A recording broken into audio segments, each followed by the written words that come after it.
अपनी जमीन अपना हक, 50 साल का इंतजार खत्म। बांग्लादेश से आए हिंदू परिवारों को मिलेगा मालिकाना अधिकार।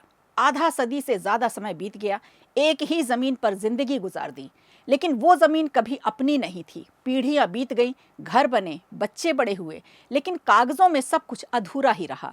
अब वही कहानी एक नए मोड़ पर है, जहां पहली बार रहने से आगे बढ़कर मालिक बनने का अधिकार मिलने जा रहा है।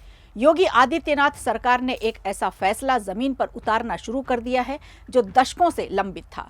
लखीमपुर खीरी में बांग्लादेश से विस्थापित होकर आए 331 हिंदू परिवारों को अब भूमिधारी अधिकार पत्र सौंपे जा रहे हैं, यानी वे जिस जमीन पर वर्षों से रह रहे थे अब उसके कानूनी मालिक भी बनेंगे।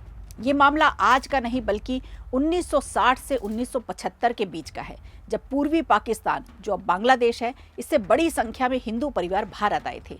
इन्हें उत्तर प्रदेश के अलग अलग जिलों में, खासकर लखीमपुर खीरी, पीलीभीत, बिजनौर और रामपुर में बसाया गया, लेकिन जमीन के अधिकार का मुद्दा अधूरा ही रह गया। समय के साथ इन परिवारों ने गांव बसाए, खेती शुरू की, लेकिन कानूनी स्वामित्व न होने के कारण वे पूरी तरह सुरक्षित और स्थायी जीवन नहीं जी पाए। यही वजह थी कि सरकार ने इसे सिर्फ जमीन का मामला नहीं बल्कि सम्मान और न्याय का मुद्दा माना। हाल के दिनों में इस दिशा में तेजी आई और लखीमपुर खीरी में इन 331 परिवारों का पुनर्वास पूरी तरह पूरा किया गया।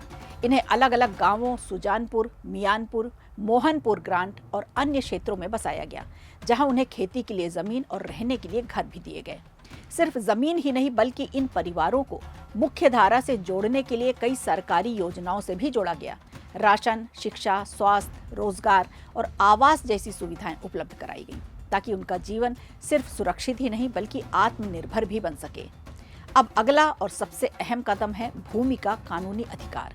यही वो बिंदु है जहां कहानी बदलती है। दशकों तक बसाए गए लोग अब मालिक बनने जा रहे हैं। ये कदम न सिर्फ उनके वर्तमान को मजबूत करेगा बल्कि आने वाली पीढ़ियों को भी स्थिरता देगा। इसी के साथ सरकार इस पूरे इलाके में विकास की रफ्तार भी तेज कर रही है।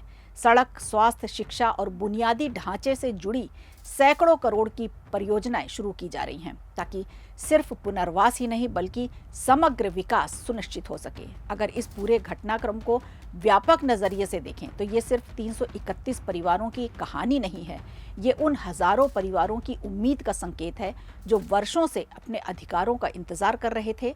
सरकार पहले ही करीब 10,000 से ज्यादा ऐसे परिवारों को जमीन का कानूनी अधिकार देने की दिशा में काम कर रही है। जमीन का कागज सिर्फ एक दस्तावेज नहीं होता, ये पहचान, सुरक्षा, सम्मान का प्रतीक होता है। और अब दशकों के इंतजार के बाद ये परिवार पहली बार सच में कह पाएंगे कि ये जमीन हमारी है। वीडियो अच्छा लगा हो तो लाइक कीजिए, शेयर कीजिए और कमेंट बॉक्स में हमें जरूर बताइए।